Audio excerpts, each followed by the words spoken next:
My nephew destroyed my daughter's expensive violin. My sister insists it was an accident, but we pressed charges, and his history of violence landed him in jail. I'm writing this to understand if I made the right choice. My family thinks I went too far, but someone had to stand up for my daughter. My daughter, Paula, 15, has played the violin since she was 6. She started with basic school lessons, but at 10, her teacher saw real talent. We got her a private instructor, and Paula devoted herself to practice, spending 3 hours daily in her room mastering complex pieces. Last year, she auditioned for our city's youth orchestra, one of only 12 violinists accepted, and the youngest. Her teacher said she could attend a top-tier conservatory if she kept improving.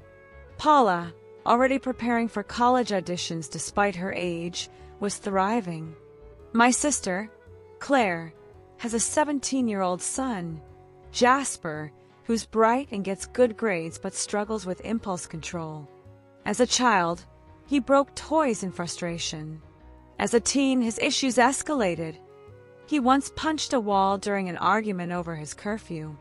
Claire always excused him, saying he was just passionate or would mature. Jasper and Paula never got along. Family gatherings often ended in conflict, with Jasper mocking Paula as spoiled for her violin lessons or pretentious for playing classical music. Paula usually ignored him. The trouble started 3 years ago at our church's Christmas service, where Paula, then 12, performed a Bach solo she'd practiced for months. The congregation was captivated, and many congratulated her afterward. Jasper, sitting behind us, rolled his eyes and crossed his arms. After the service, he snarked that Paula always needed to be the center of attention. Claire laughed, saying boys his age don't appreciate classical music. Paula's face fell, and she stopped sharing her performances with extended family. Tensions grew as Paula won more competitions. Last spring, she took first place in a regional high school contest, earning a small scholarship and a local newspaper feature about her college music aspirations. At the next family dinner, Jasper scoffed, saying she was wasting time on something that wouldn't pay and questioning why we spent so much on lessons when YouTube could teach her. Claire told him to support his cousin, but smiled as she said it. The incident happened at our annual family barbecue in July at my parents' house, attended by about 20 people. Paula brought her violin because an aunt asked her to play after dinner. She set up in the living room, placing her case on the coffee table and adjusting her music stand. Jasper entered, teasing that she was nervous and would mess up. Paula ignored him, focusing on warm-up exercises. He sat on the couch, continuing to jab, asking why she needed to practice something so simple and accusing her of showing off when no one cared about classical music at a barbecue. I was in the kitchen helping my mom with dessert when I heard Paula raise her voice, telling Jasper to leave her alone so she could focus. He laughed, calling her dramatic. Then I heard a loud crash. Rushing in, I found Paula frozen, her violin shattered on the floor, the neck completely detached, the bridge broken.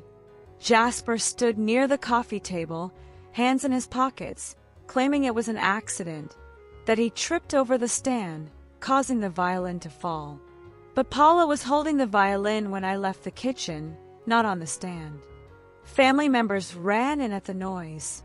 Paula knelt, trembling, trying to gather the pieces, staring at them silently for minutes before placing them in her case and closing it. My husband, Mark, with some carpentry experience, examined the violin and confirmed it was irreparable. It cost us nearly $4,000, chosen by Paula's teacher for its sound quality and fit for her style. Jasper insisted it was an accident, claiming he tripped passing the stand, but the stand was upright, unmoved. Paula said Jasper snatched the violin from her hands and smashed it on the floor.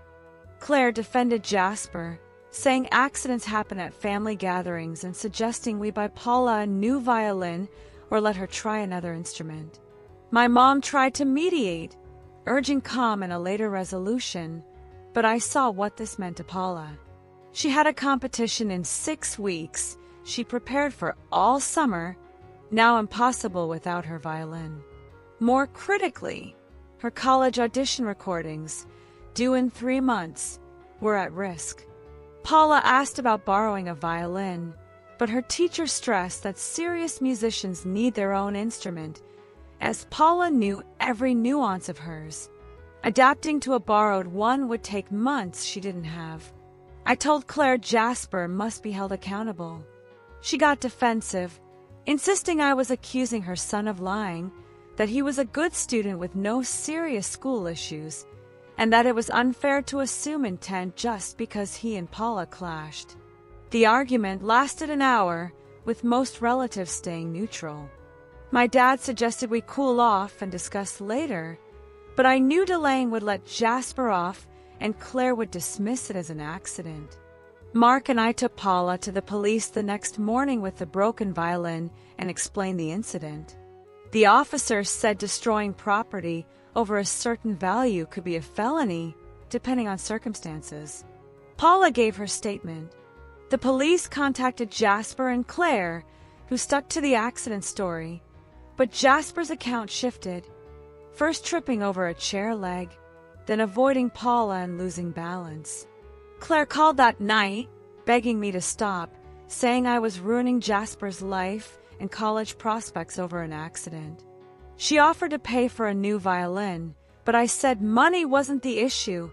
Paula's competition and auditions were compromised. 3 days later, police arrested Jasper at home, charging him with felony property destruction based on the violin's value in Paula's account. Claire hired a lawyer and paid bail that day. The arrest fractured our extended family.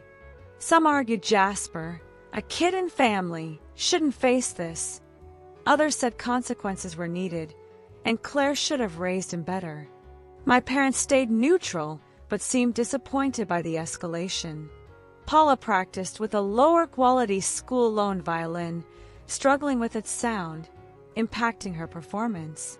Her teacher said her technique remained excellent, but lacked the needed tone. We researched replacement violins within our budget, but each had subtle sound and field differences affecting Paula's playing. Her teacher offered to help find a suitable one, warning adaptation would take time. Jasper's lawyer advised a not guilty plea, claiming accidental damage. The trial was set for 4 months later. Claire stopped speaking to me. I couldn't stop picturing Paula on the living room floor, clutching her violin's pieces. She'd worked 9 years to hone her skill, and Jasper destroyed her main tool in seconds. I believed Paula, knowing Jasper's and Claire's patterns. This wasn't an accident. Update 1. The trial began 2 weeks ago, revealing more. Jasper's lawyer argued the violin's destruction was accidental, but the prosecutor dug deeper than I expected. Paula's instructor testified about the violin's value and its impact on Paula's career, calling her a top potential student. The defense called character witnesses, including Jasper's math teacher, who described him as respectful with no classroom issues. Then his soccer coach testified, praising Jasper's team dedication, but, under cross-examination, admitted Jasper was suspended twice last year for aggressive conduct, pushing a younger player during practice for an accidental miskick and throwing cleats at the locker room wall after being subbed out. Claire was shocked, unaware of the suspensions, having told everyone Jasper was an exemplary student and athlete incapable of intentional damage. The prosecutor presented evidence I didn't know.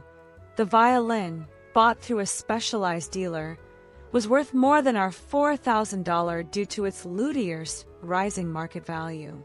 Paula testified about the incident and its toll, missing 2 key competitions due to struggles with borrowed instruments and delaying her college auditions, requiring a year's wait for some programs with strict cycles. The replacement violin cost $6,000, forcing us to take a loan despite insurance, and Paula said it still didn't feel natural after 2 months. Jasper testified, insisting it was an accident with no intent to harm Paula or her property, but his story contradicted his initial police statements, shifting details when pressed to demonstrate the accident. He couldn't explain the violin's extensive damage from a mere fall. Most damning, he admitted to prior negative comments about Paula's music, claiming they were friendly jests, but family members testified he called her violin annoying and her elitist for playing it at a dinner 6 months prior. The jury deliberated 2 days. Claire tried negotiating, offering to pay for the new violin and extra lessons, but it was too late.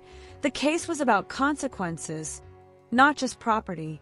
The jury found Jasper guilty of felony property destruction. The judge sentenced him to 6 months probation, 200 hours of community service, and restitution for the violin's full replacement cost plus Paula's delayed audition expenses.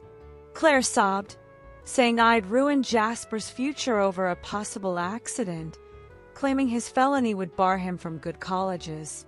Jasper's lawyer appealed, alleging weak evidence of intent, but the prosecutor said such appeals rarely succeed with clear motive and inconsistent testimonies. Paula felt relief but said the ordeal was exhausting, diverting months from music to legal battles. Her new violin was improving, but she missed her original's familiar feel. Some family members apologized for initially thinking I overreacted, realizing the damage to Paula's career after hearing testimony.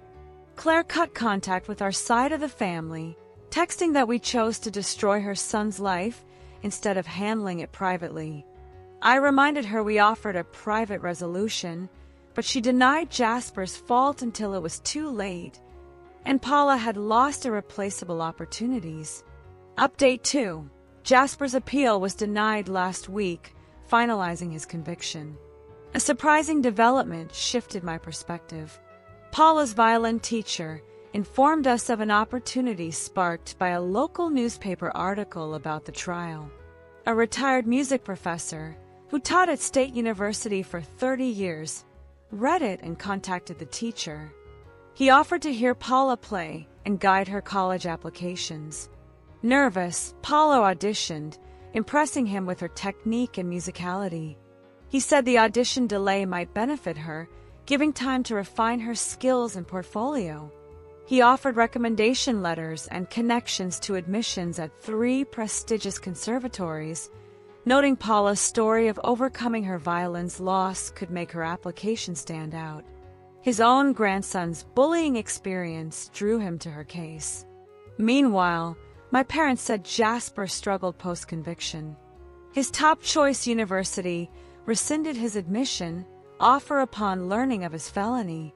He applied to less selective schools, as many have strict policies against felony convictions. Claire hired an educational consultant and tutors to boost Jasper's test scores, costing thousands. He's serving community service at a nonprofit aiding low-income families with home repairs, leaving him exhausted and unable to socialize, per my mom, who still talks to Claire. Paula flourished under the professor's mentorship, recording advanced audition pieces and gaining confidence for competitive music programs. She performed at his local events, building experience with adult audiences. Claire called me post-trial, proposing a meeting for Jasper to apologize to Paula to move forward as a family. She said Jasper regretted his actions and understood the harm. When I asked if he'd stop claiming it was an accident, she got defensive, saying he had a right to his version. I said an apology was meaningless if he kept lying. She hung up. My mom said Claire felt I was rubbing Paula's success in Jasper's face by sharing her progress, which wasn't true. Paula was just making the best of her situation. Update 3. Paula was accepted to 3 conservatories, including her top choice, with a 60% tuition scholarship. The professor connected us to additional music scholarships to cover the rest. Her acceptance letter praised her dedication despite the violin setback. Impressed by her progress, the professors' and teachers' recommendations, and her final audition, where she played a complex piece learned for the professor. Judges asked about her musical goals and overcoming challenges as a young musician. Meanwhile, Jasper's situation worsened. He was arrested last month for violating probation by underage drinking at a party, found passed out in his car at a convenience store lot at 2 a.m. Claire told my mom the probation officer recommended jail time, as this was Jasper's second violation.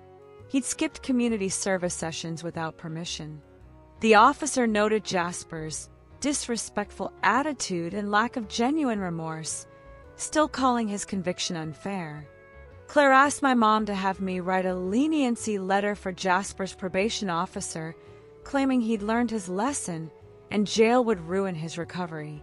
I refused. Jasper spent the past year claiming Paula lied and our family rigged the legal system. My mom argued he's just a teen who made mistakes, and leniency would help the family heal. I countered that she ignored Paula's suffering from Jasper's actions.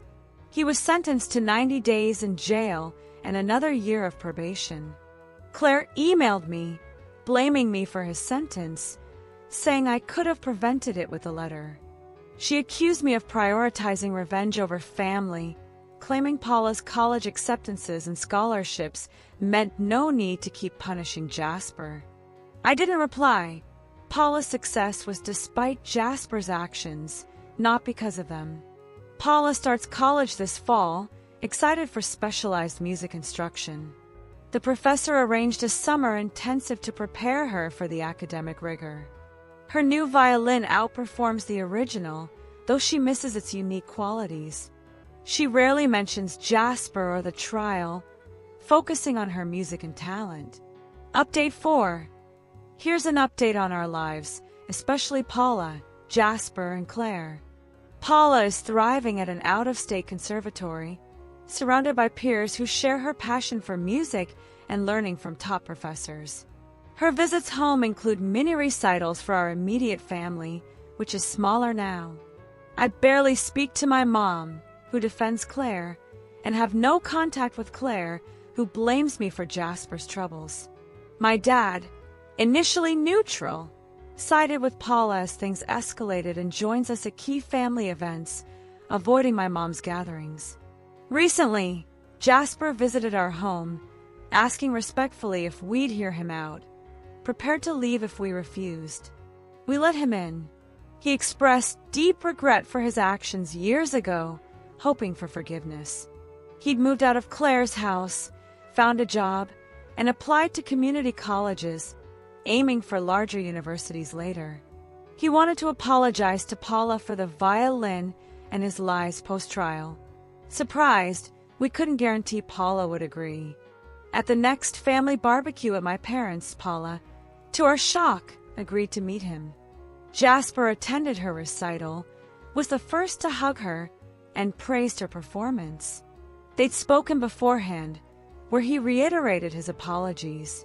Claire was invited but didn't attend, possibly due to her strained relationship with Jasper. My mom, despite Jasper's accountability, barely spoke to Paula and ignored us. I don't care about my mom or Claire, but I'm glad Jasper is owning his mistakes and improving post-sentence. Like Paula, he's finding a better path despite the circumstances.